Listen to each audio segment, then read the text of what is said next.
Hey, what's up, dude? Hey man, how's it going? Yeah, so I challenged you to the debate first, right? And we're gonna debate effective activism or something. Yeah, somebody sent you a video I made about Joey Carbstrong being a bit too extreme in his activism. Right. Okay. So if you wanted to debate that right now, I'm down.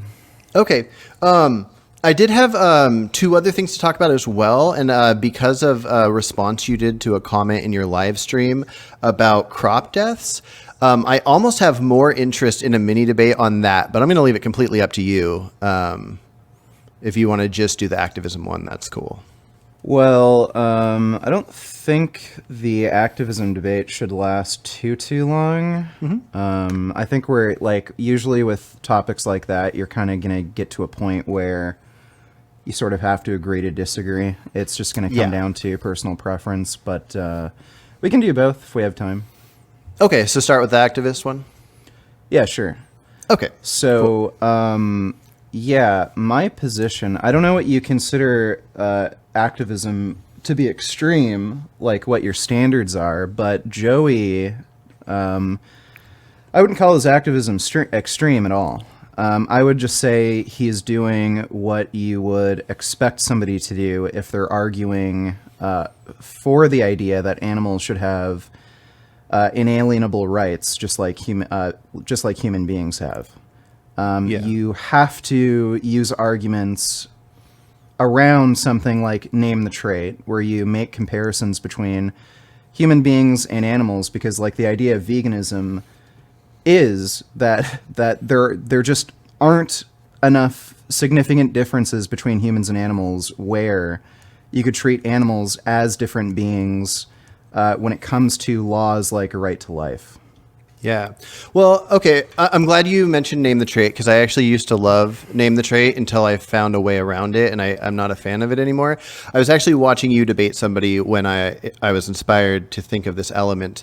But the problem with name the trait is it bases everything on the society we live in while we have abundance. Because if we were out in nature, just living in small tribes and didn't have a society, if somebody gave birth to some extremely disabled child, you would do away with that child, and probably rightfully so. If you had too many children you couldn't feed, you would probably quickly take out that child. Now, I'm vegan. I'm full-on vegan. I think that nobody should harm animals. But I think it's not as simple as name the trait, because it comes down to we were able to protect children that were unwanted and handicapped people and all kinds of people because of our society. And now I also think that we're almost to a level where our society is so far advanced that we can protect animals and someday protect the crop death element too. I just don't think they're full on equally comparable. Okay, I'm not understanding the argument. You're saying, what's your argument against name the trait? The argument is that it doesn't work because it has to do with how well off your society is. Because the idea of naming the... How is name the trait only relevant or only is a good argument depending on the society? Well, because what would you say if I named the trait of intelligence? Well, name the trait is only testing logical consistency. It's sort of like a variation on the marginal cases argument. So I don't understand how it wouldn't apply. Like, what's logically wrong about a name the trait argument, depending on the society you're living in? Oh, well, I mean, I guess just based purely on logic, there wouldn't be, based on what we're able to do. Okay, so there's no logical problem with the name trait argument. You only see, like, say, a practical one when it comes to activism? Just a practical one when it comes to the idea of discussing how these things work. But anyways. So can you give me like an example of a practical issue you would run into when you're doing activism when it comes to using name the trait? Not outside of the thing I just mentioned. Just the idea that it doesn't work on its own outside of the idea of talking about logic and like what one might want to do in a perfect world. But it doesn't have anything to do with our current society, because I think at least in Canada and the U.S., I think we're capable of being like, fully vegan. I would like let's just try to get over this, because I think it's an easy point to kind of maybe brush to the side and continue the discussion, or maybe we could come to an agreement. So you think name the trait wouldn't be an effective argument in a society where, say, they may have to kill children if there's like a huge lack of abundance of food or something?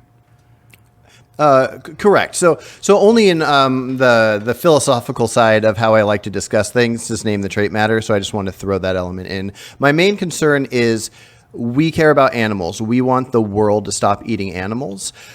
And because it's legal to eat animals, we have to convince people that want to eat animals not to. So in not that being nice to carnists always works, but there's almost no other option. We have to convince them because the law is not on our side.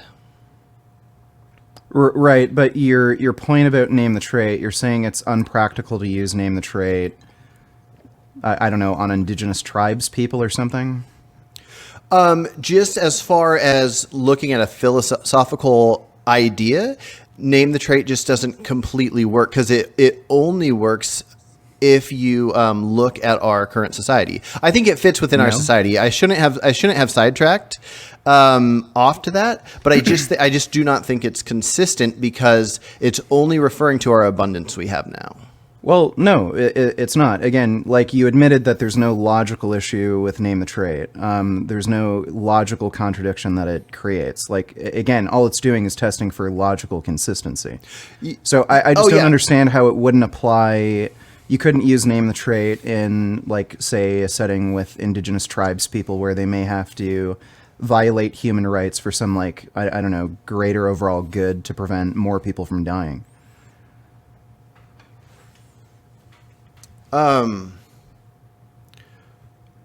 Sorry. I got slightly sidetracked. Can you repeat that last part? So name the trait, you admitted that there's no logical inconsistency that it creates, but name the trait, it only tests logical consistency. So I don't understand how it would only apply or make sense to use that sort of strategy in a situation where society is very abundant in resources, because again, you're only deploying it to test logical consistency. So whether you're in a society that has, inalienable human rights, that has resource abundance, or a tribal society that's very unabundant in resources, and they may have to violate human rights for the greater good of society to prevent further deaths, you can still run name the trait. Again, there's no logical problem with name the trait itself. And it's entirely about testing logical consistency. So if you're trying to argue with indigenous tribes people about name the trait, why they shouldn't kill animals, if they're in favor of killing human beings for their own survival, and they either find a trait that they can name where that would require them to take away human rights, or further take away human rights, or if they can't name a trait, there's no logical problem. So it really just ends up with whatever they choose. For sure. And I agree with you there. And that's why I pointed out, I mostly like the idea. Whenever I see it used, I feel like it's often used as the reason for veganism, and I think there's a lot of loopholes in there. But yes, for the logic alone, and if you're right, that's all it's for, then that is correct. But also, it's not just about rights violations, because there wouldn't be a rights violation by neglecting to protect somebody. I mean, in my mind anyways, if there's somebody that is unable to take care of themselves, like a extremely handicapped person, I'm glad we live in a society that values life and will protect them. But it's not a rights violation to let somebody essentially be neglected to death. But again, it's... Sure, I would say in most situations that'd be correct. I'd agree with you there. But yeah, so sorry I sidetracked onto that, but I am curious, do you really think... Sorry to word it like that. Do you think that there's a possible vegan future by being extreme to carnist, the people that we want to convince? I feel like we just need to have good conversations, find good middle ground, and eventually work our way through them. Okay, I don't know what you mean by being extreme. Like, do you mean terrorism, like blowing up slaughterhouses, or do you mean just like making an argument? I would say making rude, pushy arguments. Like, so you can show people this is what happens in the slaughterhouse. You tell all the facts. We shouldn't hold back. But when people talk about how like they're not going to go vegan, but you have an opportunity to discuss ideas of like reduction and various things to get the thoughts flowing in their head to slowly work towards a vegan future. I feel like there's almost no other route to go. And in that video that I did on Joey Carbstrong, the second she said she wasn't going to be a vegan, I could see in his eyes, he was like, oh, I can't create a vegan here. So now I'm going to berate her about everything and just like attack her. I don't know. I just don't think it's a good approach. So I have a few things to say about like rudeness. You mentioned that specifically. So what's rude to one person can be different for another person. Like I've debated,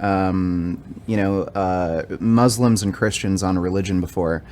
Like if you make a very strong argument where they can't really think of any way to, rebut that, like I've brought up, the problem of evil. You'll see a lot of Christians and Muslims will get really mad at you for bringing up the problem of evil because it's just an extremely strong argument, and people just get frustrated when they have to, answer very difficult questions or their beliefs are challenged. It's not necessarily rude to do that. It's just the way they react to something like that, and that's not something you can really control. So if you're debating veganism, you make a very strong argument, like, I don't know, would you kill and eat your dog? Okay, no. So what's different about a cow? I've seen people get pissed off at that. Like, I've literally seen people get into fights with activists just because they're handing out flyers about Canada Goose.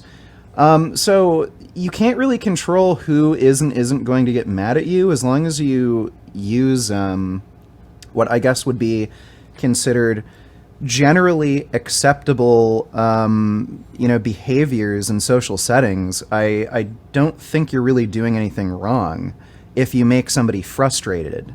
And I think it's good to make some people frustrated because if they're frustrated, they're maybe more likely to think about it more. I've actually come into contact with a lot of people just out in daily life who've seen me through my YouTube channel, and they said at first they fucking hated me because I pissed them off so much.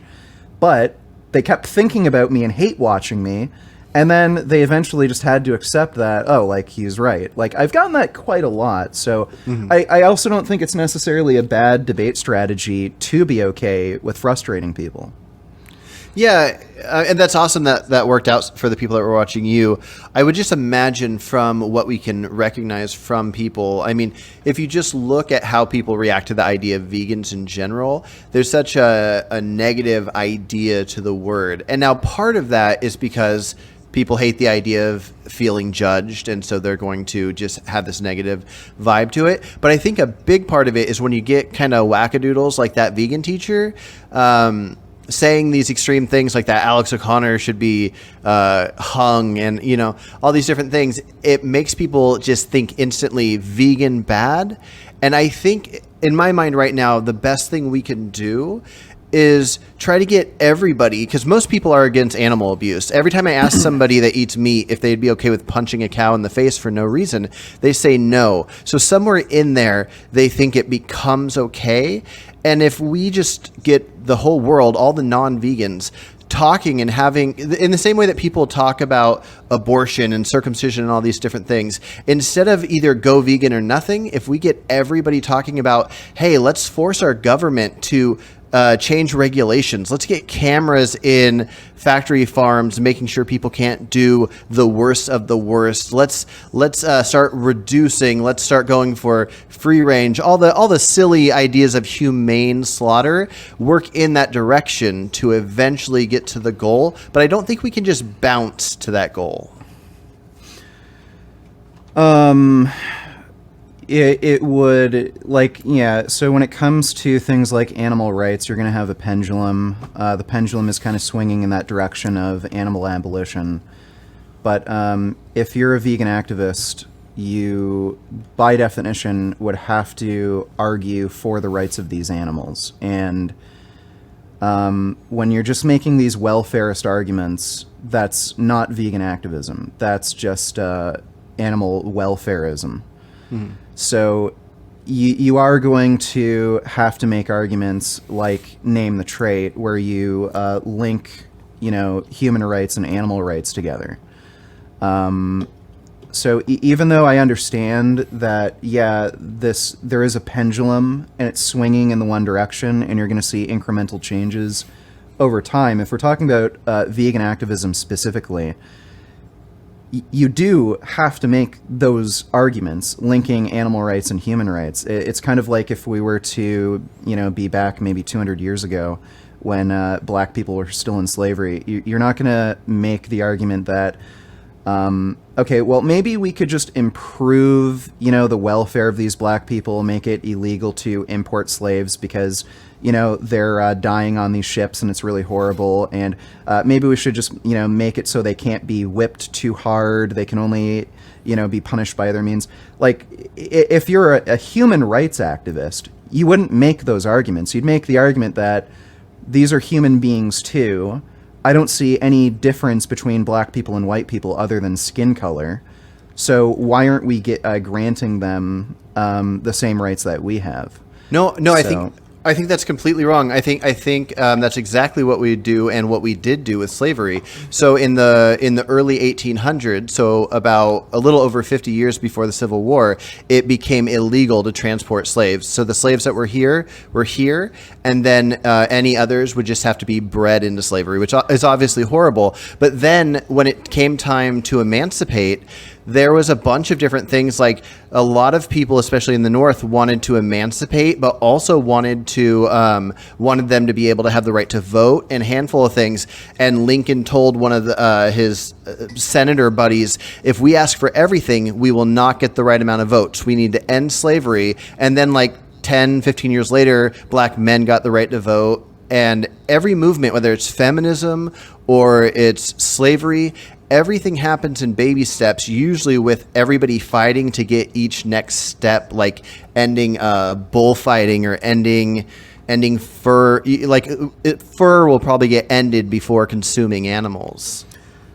Well, you're kind of conflating legislation and activism. The very first human rights activism against slavery was an abolitionist movement. It's always been an abolitionist movement. It's just that activists have been trying to pass legislation that just makes it harder to for these slave owners to keep owning slaves. But again, the idea behind the movement is abolitionism, and all the arguments in favor of getting rid of slavery are abolitionist. They're not welfarist. It's just that when it comes to legislation, it's easier to pass legislation that's baby steps, like, preventing transatlantic slave trade. But if you actually look at the rhetoric of the activism of the day, it's entirely abolitionist. Nobody was, making the argument that, well, let's just treat slaves better. Maybe you could just own maybe 3 or 4 slaves rather than 10. Nobody was making those sorts of arguments, and I think that's the problem, though. But I don't see that as a problem. There has to be an abolitionist argument if you're in favor of their rights. It has to be abolitionist. Fair enough. So my general stance is an abolitionist argument. I go to an extreme. I don't think we should even have pets. I'm pretty set on animals should be nowhere near humans. But I also, when I talk to people, I talk about reduction. I talk about various different things. And I think you're right. I think with slavery, the activists, the extremists, the loudest, that vegan teacher types, but for slavery, were abolitionists only. But the majority of people talking and making it to where the senators wanted to bring the proposition up, the majority were accepting of each of the baby steps. And so I think I don't think the activists should stop having their overall message and telling people, go fully vegan, that's the thing to do. But the people that won't accept the absolute message, if we had all of us people, especially somebody huge like you, pushing this message of meatless Mondays and some stuff that sounds shitty like that, I really think it would do large things for the animals, for the movement. Yeah, I'm not going to promote Meatless Mondays for the same reason I wouldn't promote Slaveless Tuesdays. Slaveless Tuesdays would be amazing for slaves, though, right? No, that doesn't argue for their rights. True. Well, it argues for the rights on Tuesday, but they'd feel great about it. That just argues for a privilege they may be granted, but that doesn't really argue for their rights. Like, I wouldn't feel comfortable, telling Hitler, maybe rather than killing all the Jews, you could just kill like maybe 70% so that they just become an ethnic minority. No, that would be incredible for the Jews. If you were, say, in Nazi Germany and you had the power to advocate for Jewish rights, you would be arguing on a platform that let's just, maybe kill off 70% rather than all of them. If I had a higher likelihood of achieving that than all of them, yes. But I'd probably do something like I do now, which is I express that I'm vegan. I express it to the extreme. But the majority of talking to people is seeing where they're at and working with their ideas. I'll talk to non-vegans and say, well, what do you think about this? The whole punch a cow thing. And then slowly start talking about things and they'll go, yeah, I think I might do this. I might try this out. That's the approach I do. And anything, people always bring up slavery, Jews, they'll bring up beating women, beating children.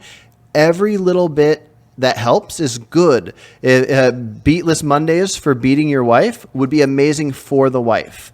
It just must be, right? Like for the person being harmed, for the animals being harmed, if reductionist ideas make us breed less cows into existence, that has to be better, even if it's not the ultimate goal.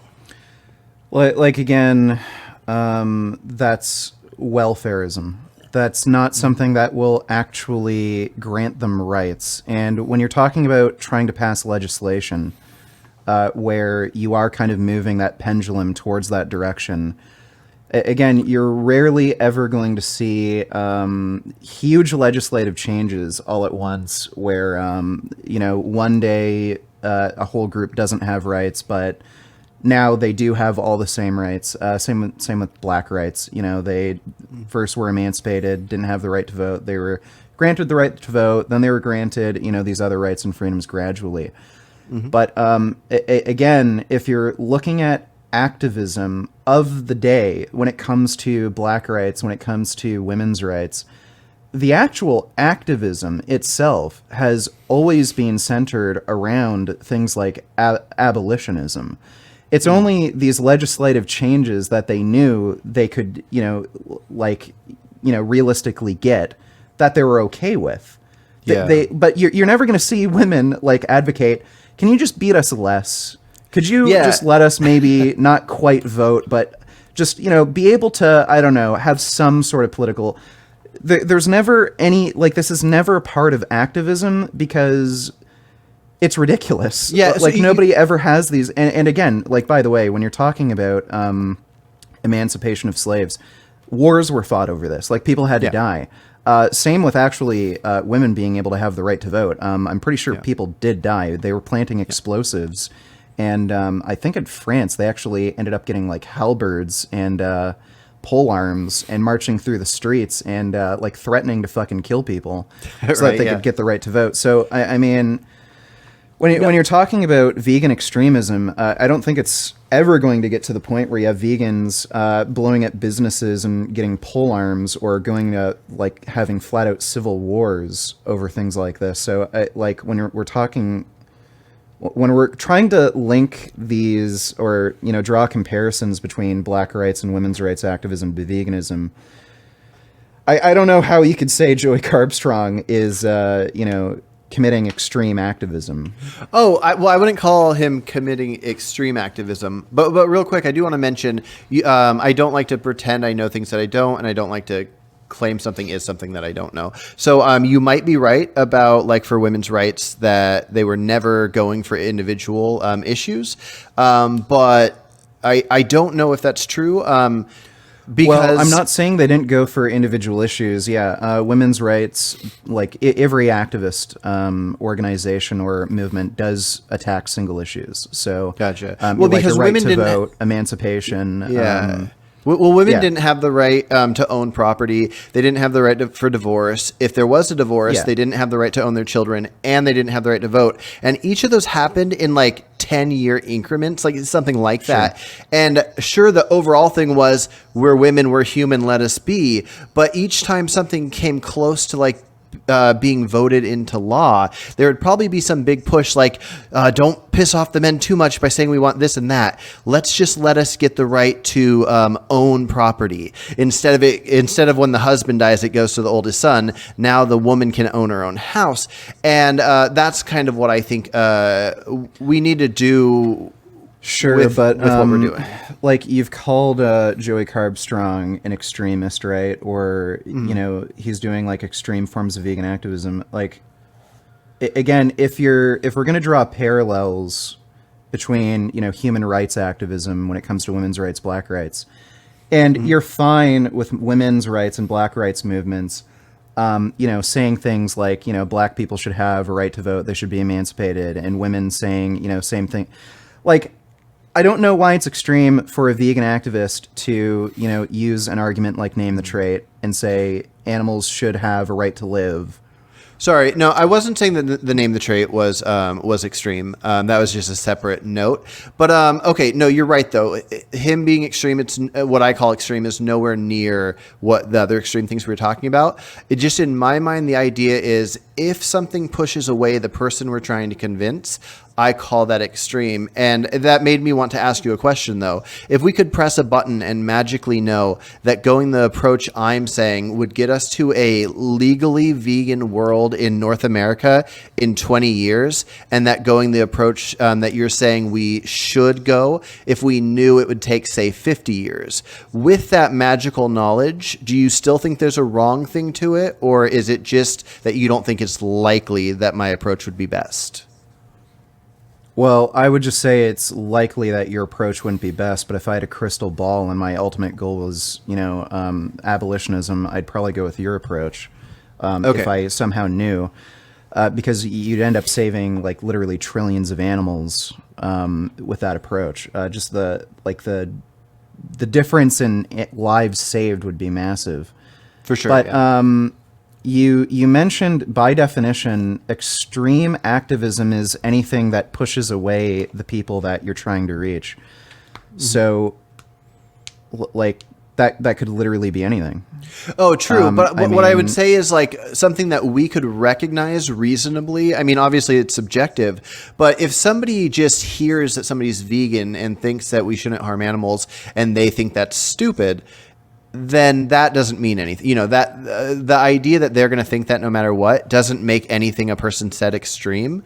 But if somebody says something specifically that would bother somebody when they could have said something else, I don't know the exact. I guess just the idea of telling people you should be a vegan, and if you're not, then you're killing these animals and it's horrible. And then the person says, well, maybe I'll cut back. I'll do like half the amount.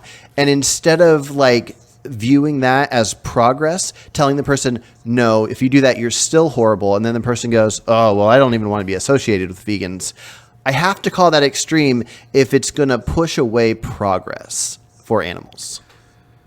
Okay, I have a few things to say there. So, like, say if we were, like, killing and eating black people, Okay. and somebody were to say, you were to have this argument that, like, Joey Carbstrong does with the change my mind, you know, everything. And you were to say, well, you know, black people have feelings too. There are people like us. And then they say, okay, well, you know what, maybe I'll just, like, have the amount of black people I kill and eat during the week, like I've been killing and eating, you know, 2-3 black people a week. Maybe I'll just kill one black person a week. Would you be like, that's super? Yes. I wouldn't do it in the silly way that you just did it, but I would say like, oh, that's awesome. You know, and I think, you know, you're on a good track, like, because we're talking about something being legal, something that these people can do. So the only thing that stands between them and doing it is them being convinced not to. Now, I think it's bullshit. I think there's a lot of bullshit in the world, like circumcision and the death penalty and all these things. But when we're working in a society where the laws are the only thing preventing people from doing things, if you could legally eat black people and I convince somebody to eat half the amount of black people, there's going to be a handful of black people very happy that I'm happy that they're not being killed, right? Yeah, my next question about that would be, so why would you think that kind of bending to the knee to that idea that, well, it's a good compromise that you're killing less black people, why do you think that would create a greater sort of moral push for somebody to change versus really trying to get them to recognize that they're committing a horrible atrocity? Like, I think it's like, I think especially when we're talking about animals, even among animal rights activists, we tend to trivialize animal lives, even though we consider, animals, just as we say we consider animals, just as important as human beings. But it sounds like you're trivializing the lives of animals when you say shit like this. I don't like the idea of, saying, well, that's a good step that you're, reducing animal deaths. I don't think anybody would accept that if we were talking about like a human atrocity, like a Holocaust. Yes. We wouldn't be like, if somebody were really committing a Holocaust and they said, okay, well, I'll kill half as many people as I was planning, we wouldn't give them a pat on the back. We'd still say, you're a sick fuck, and you should be, brought to justice. Yeah. And I mean, well, like, going back to one statement you said vegan teacher was being extreme when she said Alex O'Connor should be hung. Can you give me an argument for why he deserves to live? Why he deserves to live? Probably for the animals' sake, because if he was killed for eating animals in the world we live in, where it's legal, it would make people less likely to switch over. Now in the future, she will look right.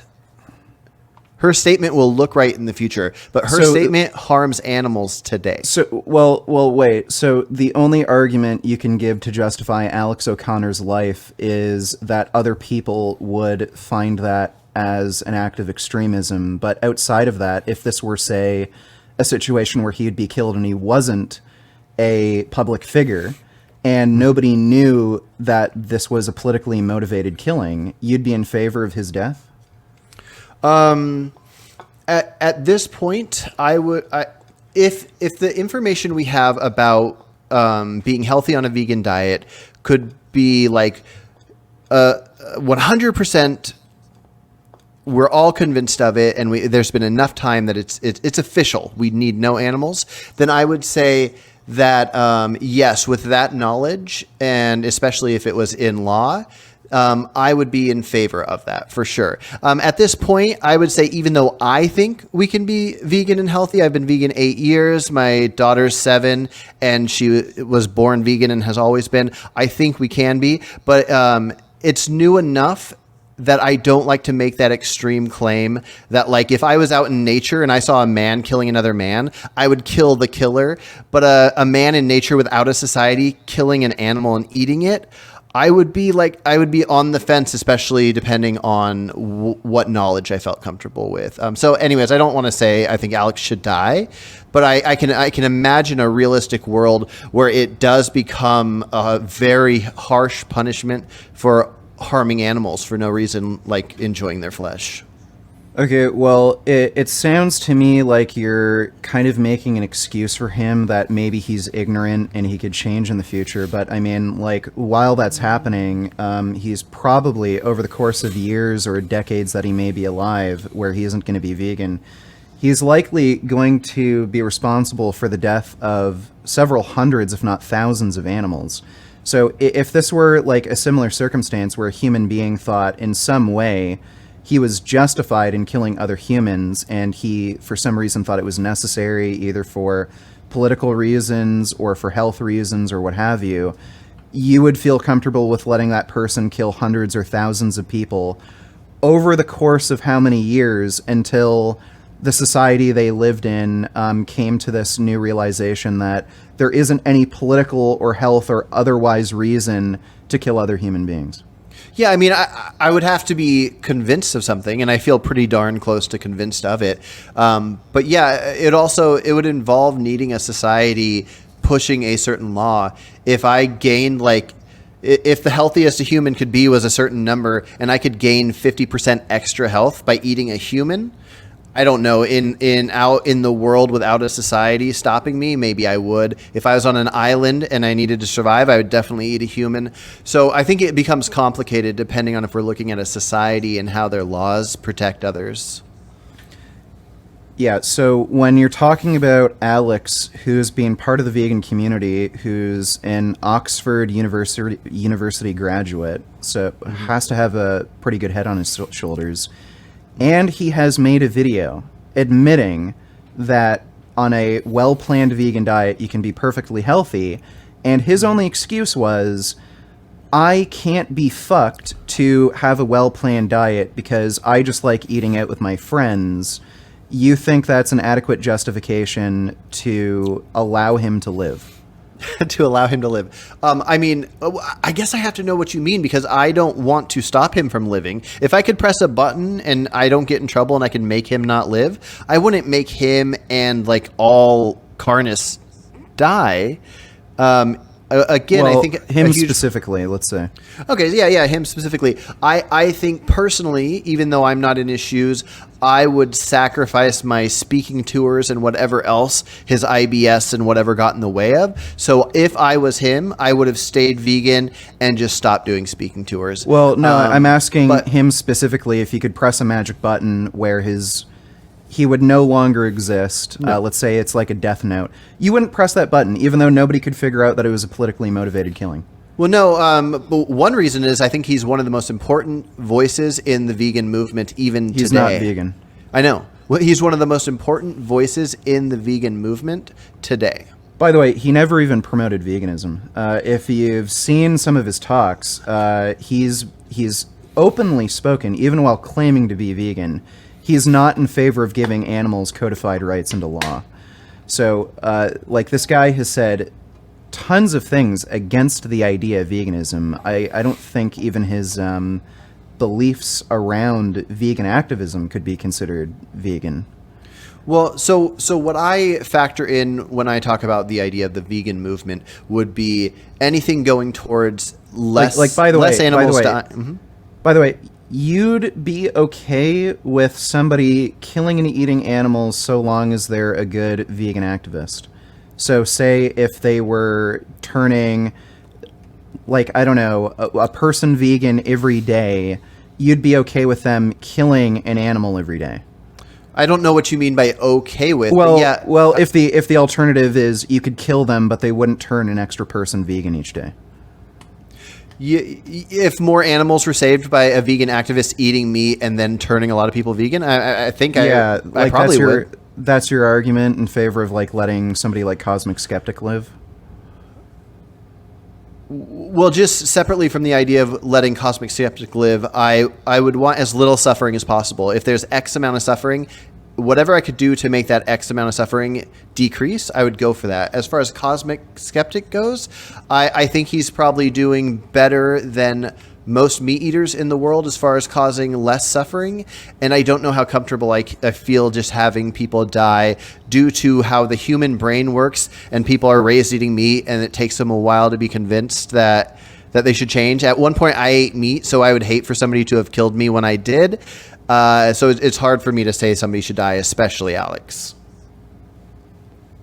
So, if you could look at this from the third person, you would wish if you could go back in time and choose to either still be alive now, or somebody could kill you and prevent who knows how many animals from dying, say thousands. I don't know how old you are, but conceivably. 38. Yeah, so conceivably, I think PETA did an analysis on this, and I think there's been a few others. Somewhere between 60 and 100 animals die per year for your average person on, an average diet. So conceivably, by now, you could have saved thousands of animals if you had somebody kill you earlier on, right? So if you could look at like I don't know, your life in the third person or look at an alternate dimension, you would prefer thousands of animal lives die just so that you could exist today as a vegan. Correct. Well, first of all, I want to mention I said 38, but I'm 37. I don't know why I said that. I would not sacrifice myself for 1,000 animals or 1,000 humans. No. Okay, you would. So just for you to be alive, you would want thousands of animals or humans to die. Want's a strong word, but I would choose that over. You would choose myself. that. Okay, yeah. So let's try to be honest. So let's would change you not? the No. Let's change the hypothetical. So let's say if the Holocaust never happened, but if the Holocaust never happened, you would not exist today. You'd be in favor of the Holocaust? I don't want this to come across as specifically a specific Holocaust with specific race of people, but 6 million people, I would not trade my life for 6 million people, no. Okay, so there is a threshold. I doubt there is. The threshold would be my loved ones. I would probably sacrifice myself for my kids, my wife, my mom, and my siblings. And aside from that, there's almost no threshold. You would be in favor of the Holocaust happening if it ensured your existence. Again, nothing about Jewish people, but yes, 6 million people. Yes, I would not sacrifice myself for 6 million. And if I was about to die, no. I'm saying, like, let's say you were in this spirit realm.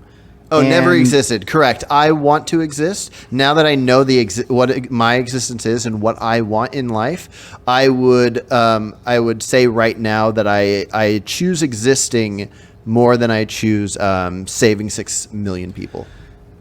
So like, just so the hypothetical is clear, let's say you were in, I don't know, you got hit by a car, and God told you you're dead now, and you have two options. Either I can wipe you out of existence, so you're not going to go to heaven, hell, purgatory, anything. You just won't exist. Mm-hmm. Or I can ensure the Holocaust will happen, but you will get your old life back. Or I could make the Holocaust not happen, and then you'll be wiped out of existence. Like, what would you choose? You'd choose to go back to life, have the Holocaust occur. It becomes a little more complicated when the element is added that, like, I'm dying of dying versus the sacrifice. I definitely would not sacrifice myself for a certain number of people. Sure. But coming back after a death, I honestly don't think I'd be able to choose. Damn, it's trickier. I can safely say I wouldn't sacrifice myself for others. I would risk my life.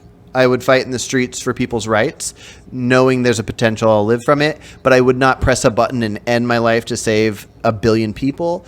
As far as if I'm already dead and nobody like that I could trade for me did me wrong, I don't know if I would swap out in that case. I'd probably just let myself get snapped out of existence. Okay. But not a personal sacrifice, no. Okay. And not by choice. I don't think I could get myself to do it. I don't think you would either. But we might think we would, and it's noble of us. I just don't think we would. Okay. Sorry if that was offensive. Okay. So, right. All right. The factor that would determine whether or not you'd be okay with allowing somebody. Well, the factor that you'd be okay with, say, sacrificing yourself is if you'd already be dead, but if you could actually go back in time and ensure you wouldn't exist to save thousands of others, you wouldn't be okay with it. No, I wouldn't. No, I'd consider that a sacrifice because I would have to rewind time. Yeah. Right. Okay. But you would think the same thing of somebody else. Like, say, if you knew that you could save thousands of animals by killing somebody, you wouldn't be in favor of doing that, even if you could get away with it, and then nobody would know it's a political killing. No, I wouldn't trade one for another. I think it's complicated in the world we have with trading it one animal for another. But no, I wouldn't trade a person for other people. No. Okay, so if you could kill Hitler, you would not do that because you could conceivably convince him to stop the Holocaust. If I could kill Hitler, I mean, doing a whole timey-wimey thing where it's not going to affect anything and like butterfly effect. If I could magically know somebody was going to do horrible things and I could kill them before they did it, of course I would. Yeah. So then you'd be in favor of killing Carnus, if assuming nobody would find out that it's a politically motivated killing. Yeah, I don't feel to that level with the animal situation. I don't like I was saying, if there was no society as in nature, I saw two people, one killed the other, I would kill the killer. I would need to figure out the details if I saw somebody killing an animal. If you were in nature and somebody killed an animal to eat it, you would kill them if you could get away with it? Yeah, certainly. Okay, interesting. Yeah. So let me just try to make this clear, because I don't know if this is a contradiction or if you are finding the animal Holocaust to be less significant as the human Holocaust, like the Jewish Holocaust, because I thought I heard you say, yeah, I would kill Hitler because he's doing some horrible atrocity, and I know that killing Hitler would stop, the Holocaust, but in the same vein, you wouldn't kill a meat eater who is contributing to the Holocaust. So are you saying that the animal Holocaust isn't as important to you as the human Holocaust? Correct. Okay. Based on the idea that I assume animals have less of a desire to live or will to live outside of instinct. I think it's complicated. I think we should not kill or harm animals and leave them to nature. But I would say, with my knowledge of what humans are, I don't have to, but I do have a higher level of respect for the life of humans, all else considered. Yeah. Okay, so the trait difference that you see in humans and animals that would make an animal Holocaust less bad than a human Holocaust would be their will to live. They don't have as much of an interest in living, according to you? Or I don't know. I don't know if they do, but yes. And just for fun, because you brought that up, I would say, if I could make an equal amount of suffering from animals disappear as an equal amount of suffering from humans, I'd probably treat it somewhat equal if I didn't know either, because if I magically knew it was equal amounts of suffering, that wouldn't change things. But a life being magically taken out of existence, as of now, with my knowledge, I would have to assume that a cow doesn't think, tomorrow I'm going to hang out with my cow buddy. And that doesn't mean that it should not have rights to not have its life taken. But compared to a human that might feel how I feel with how badly I want to continue living, that's the detail I'm going off of now. Yeah. Okay, so if everybody in the Holocaust could be replaced with people who had, say, a similar level of interest in living in the future compared to your average animal like a cow or chicken, you would say that would be morally equivalent. Would I say it would be morally if it's morally equivalent, then I would say it would be morally equivalent. Yes. Well, no. I'm saying if human beings had a similar interest in living in the future compared to your average animal. Oh, okay. Yeah. The animal Holocaust would be morally equivalent to the human Holocaust. Correct. Okay. Okay, I think I understand. I think I've proven my point that, yeah, you are trivializing animal deaths, and that's why you see Joey's activism as extreme, because I just don't see how you could have the same opinion if this were a human rights issue. Yeah. Well, I mean, I don't think this necessarily connects to the Joey thing because I, like Joey and like you, think that animals should not be killed. But I do want to ask you a question because of something you just said. If there was a burning building and there are two 20-year-olds in there and one was just, let's say, had a mind very similar to yours, and the other one was a severely mentally challenged person that we can say they basically have no will to live and no thought of the future, would you not choose immediately? Yeah, if I had to choose who lives, who dies, I'd choose the person who could benefit the most from living. But again, that's not really the point I'm making. The point I'm making is if you were to come across somebody in the street who was contributing to a human Holocaust, and all they told you was, I'm killing probably 100 or so human beings per year. Yeah. Maybe I'll just cut it down a little bit and kill maybe 50, 60. Yeah. I think the way you would react is you are a disgusting fucking person No who way. is murdering. I have a really hard time fucking believing I would that. take them out to dinner, and you should as well, because we're talking about a world where it's legally acceptable. You want them to stop. Well, look, if I don't even know why it matters if it's legally acceptable. The Holocaust was legally acceptable. I don't think if you were to have a dinner with Himmler, who was saying we should wipe out all the Jews, and you could somehow talk him down to, well, let's just wipe out 70%. You would in any way pat him on the back. I think you would try to fight for the rights of those remaining 30% and say there's absolutely no fucking way you should kill any of them. I would do both. Oh man, I just lost what I was going to say. I don't see how you can do both, because you're trivializing the lives of those remaining 30% and saying, well, that's good because those 70% don't really need to live. But, it's great that you're letting those 30%, you're trivializing those lives. It's not that I don't see how you could concurrently argue for both that, if you're going to reduce, that's great, but you should really, stop. We're talking about fucking lives. Yeah. So there's a handful of different things that go into this. Part of it's just how humans work in general. But let's take something like circumcision. That's one of the biggest topics to me. I think that needs to end immediately. And I know people that are in my family, close people to me, that have their kids circumcised. And a thing that I think should be illegal. Horrible thing to do. I'd compare it to tribal tattoos on the face or something. If it's for ritualistic reasons or for cultural reasons, then certainly. Yeah, exactly. But I still see those people daily, and I don't look at them and go, I'm disgusted by you. I have to live my life, be normal with them, and try to convince as many people as possible to stop cutting off baby dicks.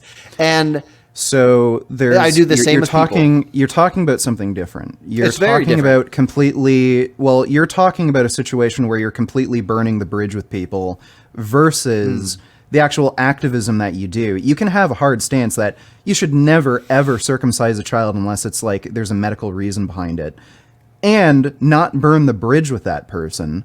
That's totally different than having this position where you shouldn't circumcise children, but if you're gonna have another kid, maybe you should just consider circumcising him. If you don't, that's great, but you don't have to listen to me. That's a totally different thing. You're talking about burning a bridge versus doing this welfare activism and abolitionist activism at the same time. I don't think you can at the same time. There's no way you can have a conversation with somebody where you say, pat them on the back. That's great that you're only, killing half the amount of people or animals that you were before. But then at the same time say, but you should really, stop killing entirely. If you're going to trivialize the lives of those people or animals, where you say, that's great that you're reducing, you can't trivialize their lives and argue for not trivializing their, I just see that as a contradiction. Either all of those lives matter or they don't.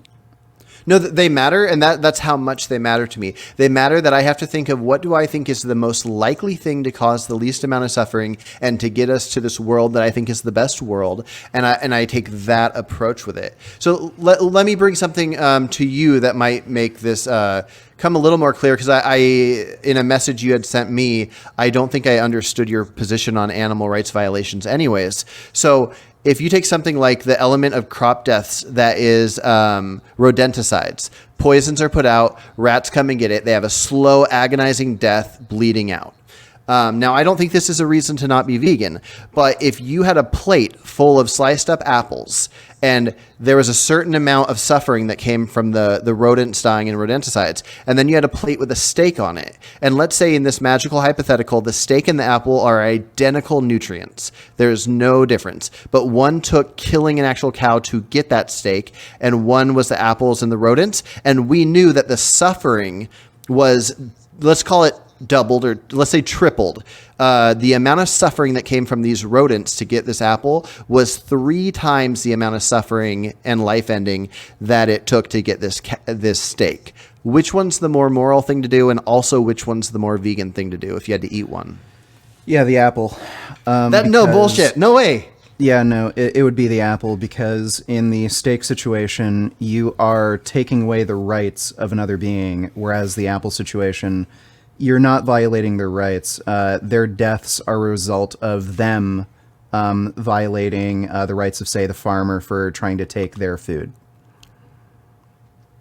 Well, okay, describe rights violation. By the way, okay, so a rights violation would say, I guess we could classify it as taking away the freedoms or liberties or ownership from somebody else. So if I were to steal your clothes, if I were to hit you in some way, if I were to kill you, those are all rights violations. So in the one case, say like the farmer's property being their crops, if they have to, say, lay out poison to protect their crops, it's the rodents that are violating their rights, and it's the farmers that are protecting their property rights from those rodents. And by the way, if we're going to use this like rodenticide poison thing specifically, I don't know if that's commonly used anywhere other than Australia. And those mouse plagues actually affect livestock as well. They leave out poisons in the meat industry for those rodents. So yeah, and I don't need to use it as a specific, this is what we need to stop doing, but mostly just to see where we are as far as how we feel.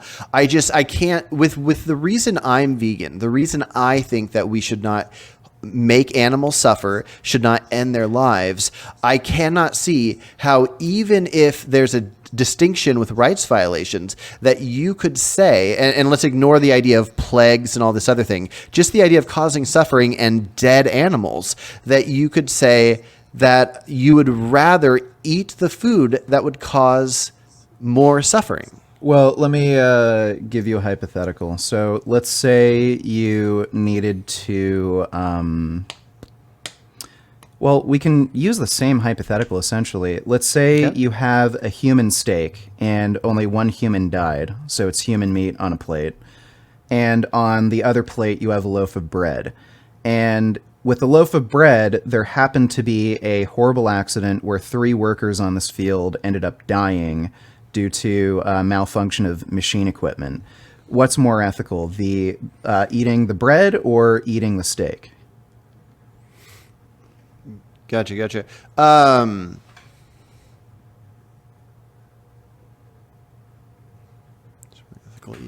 We can also change it too, so that it's not, say, just an incidental thing. Let's say that we were at war with another tribe or culture of people, and these people were trying to steal all of our food. Now, the farmer who is trying to, grow this wheat so that he can sell it at the market needs to protect his field, and he had to shoot 3 people who were trying to destroy the entire field. What would be the more ethical, food option? The bread or, the human steak? Sorry, I might have missed part of it. So there were humans trying to destroy the field, and he killed them, and you could be eating them, and then no. What I'm saying is, I gave you 2 different hypotheticals. They both mean the same thing, essentially. So more death occurred to produce the bread versus the human meat steak. But in the, Yeah. I think the second hypothetical maybe made more sense because it's something that would kind of normally happen or occur over time. But like, let's say we were at war with another culture of people. These people were trying to destroy our fields or steal from these fields so that we couldn't sell the bread to, our culture of people. If the farmer, for each loaf of bread, say, had to kill two people to produce a loaf of bread to protect his crop from this other invading culture, would eating human meat steaks be more ethical than eating the bread? Yeah, I think part of it would come down to the legal system. Well, we're talking about morality. It doesn't really matter what's written in the books. I'm just asking you, what do you think would be more moral? Gotcha. Because in the one sense, I think the farmer's doing something perfectly ethical, which is protecting his property. If that results in death, then that's the fault of the people violating the rights, not his. Versus you are taking the rights away from a human being in a systematic fashion. What if the people that he was protecting the farm from had no clue they were doing anything wrong? Yeah, I wouldn't care. Same thing. Interesting. We can apply this principle. If you think it changes the action, if they know what they're doing is wrong. If somebody was committing rape and they didn't know it was wrong, do you think the woman would have a right to use lethal force to stop herself from getting raped? I would consider rape a bad action where the action of the rats trying to eat the crops and them not realizing humans claim that land as property, I would not consider that a wrong action. If I went to crops to take the food from the crops and there was like an alien species that it was their crops because they also live here and they went to kill me, I don't know exactly what that would mean, but I do know that it would mean that I didn't do anything wrong. But maybe they were... You personally don't have to be doing anything wrong from your perspective to violate somebody else's rights. So, like, again, if I was under mind control and I had no control over my own body and the person controlling my mind forced me to rape a woman, I'm not really I'm not necessarily doing anything wrong, but I am but the other person's rights are being violated. But I can't be held responsible. I think that's what you're trying to... Well, what I'm trying to point out, and let's have the steak be a rat steak to make it easier. If you have 5 rats coming after food you're growing, and you kill those rats to feed somebody that food, when there's another rat that's just hanging out, not trying to take any food, and you could kill that rat to feed somebody that rat... If the equal food is going to come from the food that you killed the 5 rats to get or killing that one rat, and all the rats involved did nothing intentionally wrong, they were just wrong place, wrong time, being on the side that would be in favor of killing extra rats when there's no rat that did anything to deserve it does not make any sense to me. Yeah, there may be a threshold where I'd say, okay, if you could choose to kill one rat in some sort of systematic fashion where we're taking away the rights of rats in order to eat versus for each loaf of bread, you have to kill like 1 million rats. The proportions may be so far off that I'd favor systematically killing a rat for like food, just because, again, just the sheer amount of deaths are so outweighed. But in a real life circumstance, I have not seen any evidence that like there's such a huge disproportion of animals dying in, say, a field versus an animal that is raised for meat that it would justify systematically taking away the rights of animals.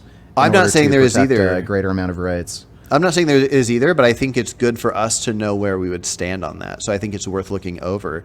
But the fact that it's at random is what blows my mind. So let's say it's 100. So it's a lot, but it's not the threshold you're talking about. You think it would make sense that, like, you personally, if you had a field, you would kill 100 rats that were just being natural and doing their thing and trying to eat from the field. You'd kill 100 rats to produce the amount of food that maybe one rat, if you just killed and ate the rat, that one rat could produce. The idea of it being morally acceptable to kill 100 of the same sized, same getting joy out of life, same amount of suffering rats, when nobody knew they were doing a violation issue. A human breaking into a house to steal stuff, you could say, this is my property, they came in to steal my stuff, I had to protect my stuff, whatever. But in this other case, they're not doing anything wrong.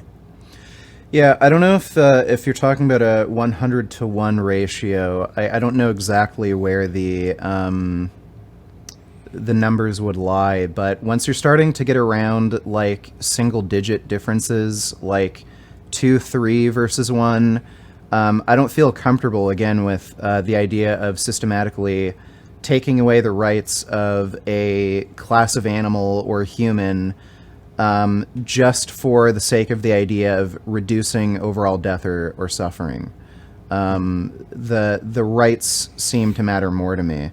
Like again, I can make a similar example where, let's say 10 men were raping one woman. You could either kill all 10 men to prevent that rape, or you could allow that woman to be raped and everybody lives. Like, I'd rather just murder all of them. Yeah, no, I would save do that.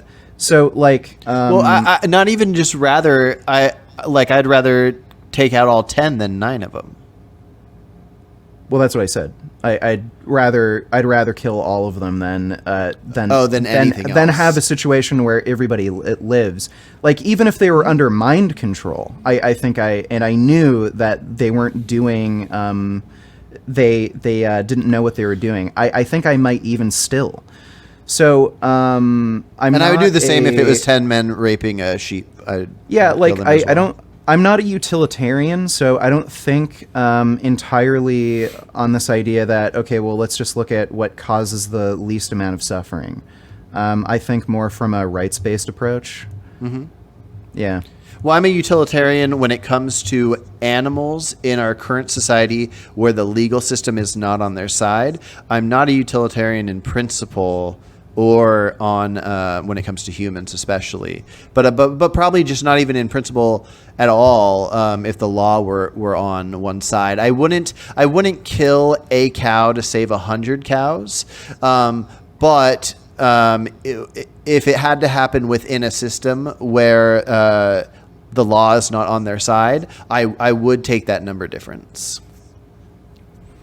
Okay, but you wouldn't do that for a human, in a human context, would you? No, same thing. I would not sacrifice a human for another human. Trolley car problem, I don't switch it over. No, I mean, like, say if humans didn't have rights, so like Jews, Nazi Germany, something like that. I see. Yeah, we're in society. I mean, I clearly would do what I thought I could get away with. If I knew I could get away with it and somebody was killing somebody and I could kill the killer, I would do it. The main reason would be for my own protection. If I knew somebody was willing to kill a human, I would want to take them out so they weren't likely to kill me.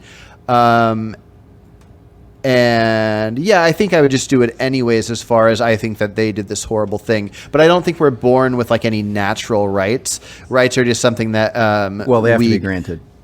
Yeah, exactly. They have to be granted, and that's why we start a society to get protection from. I'm just wondering why you use a utilitarian approach if the idea behind your animal rights activism would be to grant them rights, right?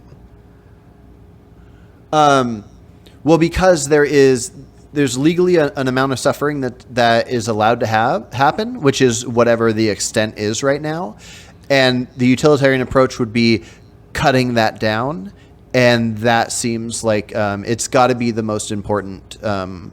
It's got to be the most important thing. I would look at humans the same way in a real world situation. So just to be clear, the reason you would just do anything you could to reduce their suffering and have this utilitarian approach where, say, you'd kill one cow to save 100 cows in a factory farm is just because they don't have any rights anyway. So, like, there's no way for you to commit some kind of action to grant them rights, something like that. Something like that, I think. So they don't have any rights anyway. So the only like strategy you would have in a situation where they don't have rights is to just be a welfarist. And just however way you can reduce their suffering, you'd be in favor of it. Yeah. Yes. I mean, aside from it's not what you would preach on the street, would you not, like in your own mind?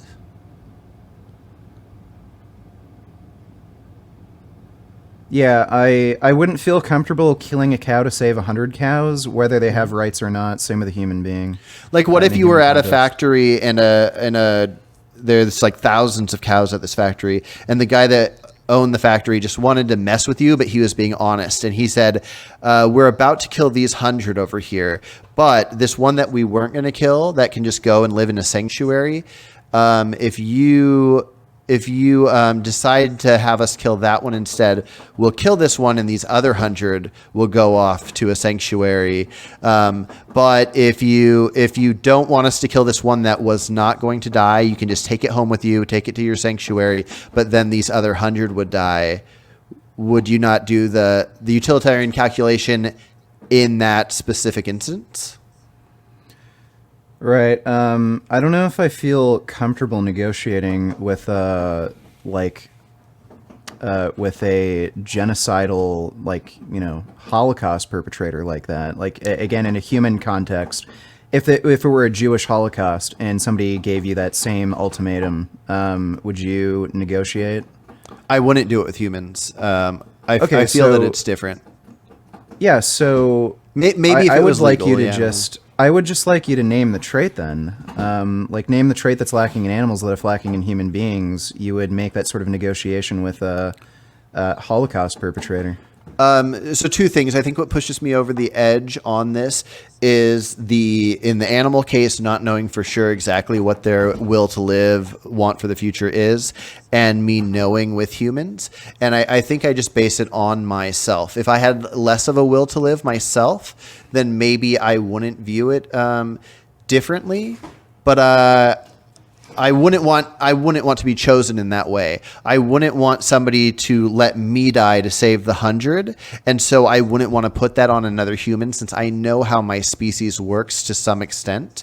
But doesn't it feel right? I know you don't want to deal with a Holocaust person, whatever, but doesn't it feel like the right thing to do would be to save the 100 cows, even though we care about cows? Yeah, like if they're all gonna die anyway, Let's say they're not. What do you mean? So these ones are not all going to die anyways. This guy is really wealthy, but he just loves having this factory farm. And he has decided that either 100 of them are going to go home with you because you have a huge sanctuary, or one is going to go home with you and you have that sanctuary. And whichever one you don't take, those ones end up going to slaughter and getting eaten and all that stuff. I'm not entirely understanding the hypothetical. So this Like, factory farm what are the has two options. you got to this factory farm. The guy's all like, these 100 I was just about to slaughter and send off to be eaten, and I'm going to give you a chance to take these 100 with you to your sanctuary. But if you take them, I'm going to kill this one that I was going to let go free to a sanctuary. So you got to swap out an individual cow that, to whatever degree, wants to live and not be harmed, to save 100, based on what we know about cows. Sure. I don't think I'd be comfortable with negotiating with a Holocaust perpetrator, just like in a human context. I don't think I'd make that deal with a Nazi.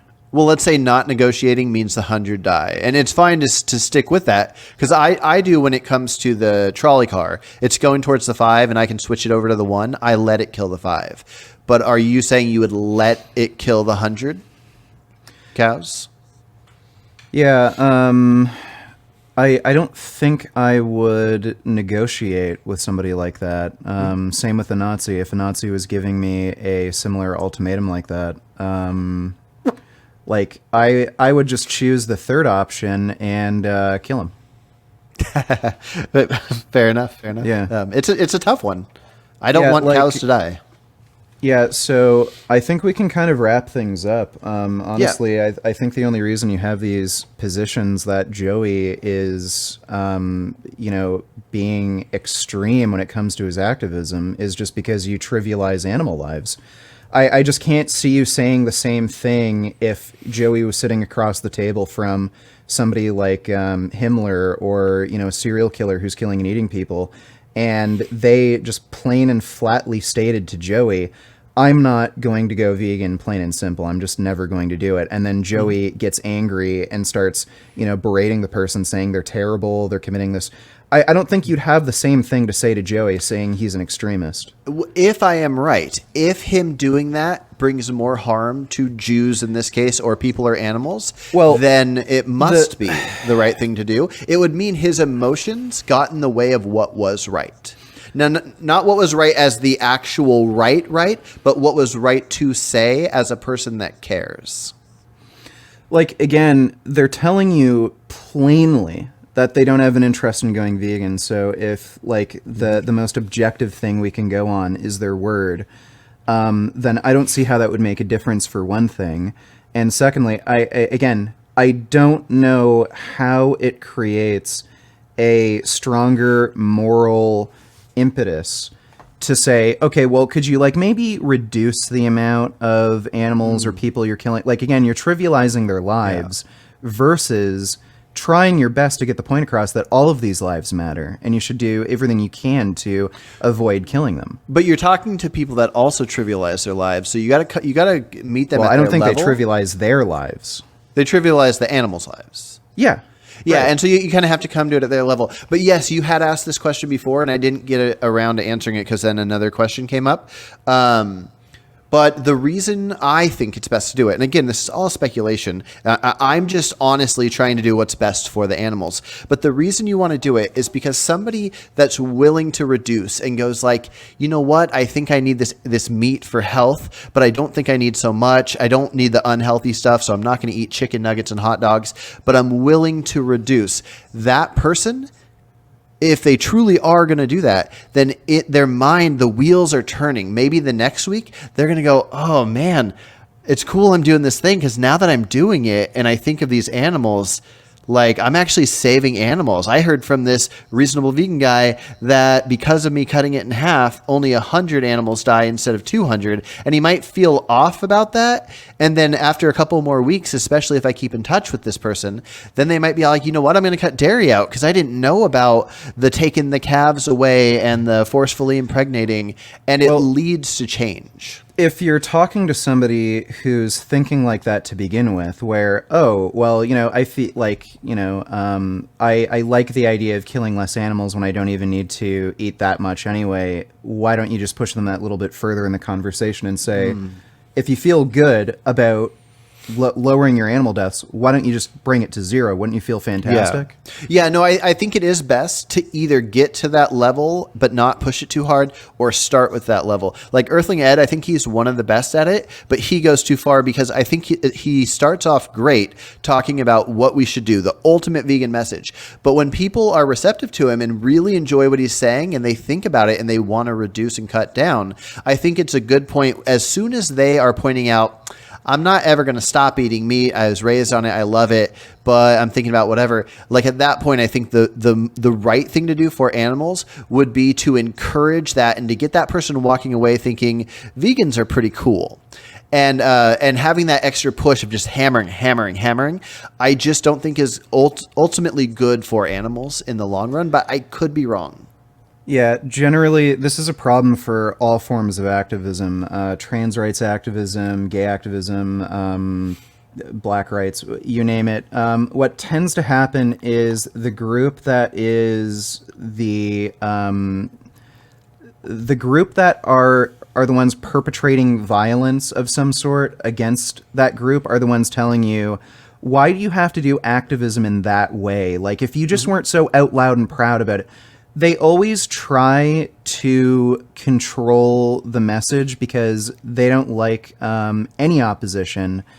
And when you do things like that, like people do this with vegans too, when you have somebody plainly stating that they have no intention of going vegan, they're just never going to do it, And then they play this game with you after you say, so you're like in favor of a Holocaust? Like, oh, well, you know what? Like if you weren't so extreme, they already told you they had no Yeah. interest. Well, here's It's the bullshit. difference. It's a tactic to control what you're saying. Yeah. Well, so here's the difference. Let's imagine about half the people, half the carnists we're going to be talking to are like JD Garland from Garland Farms, where they're just anti-vegans, and then the other half are people that might eventually get there. The fact that there's so many JD Garlands out there that they're just trying to destroy veganism doesn't mean that we shouldn't imagine that assume most people are like the other ones I'm talking about. Because yes, anybody that's just, I hate veganism's the worst, we're not going to win those people over no matter what. So what we say to them doesn't mean anything. But we never want to accidentally push away somebody that was possibly going to be a soon to be vegan. And that's my concern. But I mean, I've gone back and forth over the past 10, 15 years. I would just add, the Nigerian scammers actually use this as a technique. And what they'll do is they'll actually, when they do make scams, especially internet scams like through email lists, they will make it obvious that it's a scam. So what that does is it weeds out people who wouldn't fall for the scam anyway. They'll just waste your time and be like, oh, yeah, sure, just send me the account. Oh, I can't find it, and they just want to fuck with you. So it weeds out all the smarter people, and then you're just left with idiots who will actually fall for it. So I think with vegan activism, it can be a similar circumstance where, look, if people are ethically minded, like they care about animal rights, they care about suffering, death, things like that, they're not going to be the type of people who are dissuaded by a vegan saying, okay, well, you're supporting a Holocaust. Like, don't you feel bad like that you're like literally perpetrating horrible atrocities? Like, why are you saying you'd never go vegan? Like if they're a bit aggressive like that and really trying to bring across this moral impetus that you are doing something terrible, the type of person that would go vegan who's interested in ethics isn't going to be somebody who's dissuaded by an interaction that's a little bit aggressive with a vegan. So I'm not convinced that you're going to have a situation where, oh, but you could be turning somebody off. It's just not going to happen, right? Yeah. Because, like, it's different than a religious movement where it's entirely based on woo-woo bullshit. You have to kind of sucker people in with, oh, like, we're all nice. It's this nice community. We all get to hang out and eat fucking pita bread later. That sort of thing requires very positive interactions because there's no logical basis behind it. Why are you worshiping this god, going to this church over another? There's not really any reason. With veganism, like, again, it's a logical extension of human rights. It's something that you can kind of logically come to the conclusion of if you even just value your own rights, right? Yeah. So it's not something that's going to be so easily, you're not going to be able to put somebody off so easily for life if they have a bad interaction with a vegan. Well, it's just such a big change of somebody's life. So I'm with you. I mean, I convinced myself to go vegan before I even knew what it was. I just started pondering it one day, and then I found out it was a thing. So everybody's brain works slightly different. The problem is what stands between what we have now and veganism is people thinking about things and changing. I don't know what number that is. It might be a thing where it's going to be like 25% or something, and then the rest just does a snowball effect. But there are a set amount of people in the world today that eat animal products that with the right conversations with them, they are going to be the ones that change, but they grew up eating meat, dairy, and eggs, and it's so much of part of their lives that they would rather think, oh, this must be an acceptable thing because everybody does it. It would be way too hard for me to cut it out. So I'd rather just assume the whole movement is pointless. Where if we got those people to start thinking about it in details, being anti-fur but still eating meat, and being anti-SeaWorld, and then slowly but surely these changes, I think, will change it. But I don't think I'm necessarily, I don't think mine must be right. I just think that it's probably the best route to go. But yeah. Yeah, I think what's really going to make the world vegan is just technological changes ultimately, like lab-grown meat and stuff. Definitely. But, Yeah, I think when you're talking about situations like that, where you have somebody who's against SeaWorld but still eats meat, you're kind of average person. I think the best thing for them is to just have, good discussions with vegans who have a decent grasp on philosophy, and have good arguments for veganism, and really make arguments for veganism and not like this idea for welfarism. Because again, it's my belief that if you argue for welfarism and you pat somebody on the back for killing like 50% less animals, you're just trivializing their lives, and that's the exact opposite of what you want. Well, one thing that the only way we could even kind of know, I mean, we can't know, but would be to look at vegans when they turn vegan. We now know that we wouldn't ever want to harm an animal, but what about that transition period of when we were deciding to go vegan and I don't know about you, but went vegetarian, we're like kind of flexitarian for a month and like eased our way into it. I think that's a good idea of showing you what others might be like when they hear about the vegan message. Yeah, like I will say this, different methods of activism are going to work better for different people. What turned me vegan was Gary Yourofsky's speech. Cool. And he certainly doesn't promote welfarism at all in any of his activism. And I'm not somebody who cares so much about being treated well in a conversation. If somebody I only ever really focus on the strength of the argument. So Gary being aggressive or whatever, calling animal eaters like pieces of shit, it doesn't, like, that wouldn't make me turn something off and not listen and go the other way. So I will say, like, and I'm feeling like we're kind of at the end of the discussion, what you're doing isn't necessarily wrong in all cases, because, yeah, there are some people who kind of need to be gently wiggled into things, and there are people who kind of need to be hit with hard facts and be told to fuck you, and it kind of sticks in their head and they keep thinking about it. And there are people who are just kind of vibe with more aggressive voices, and people who vibe with more friendly, voices, right? So, For sure. Cool, man. Well, that was a great talk. I'm glad we had it.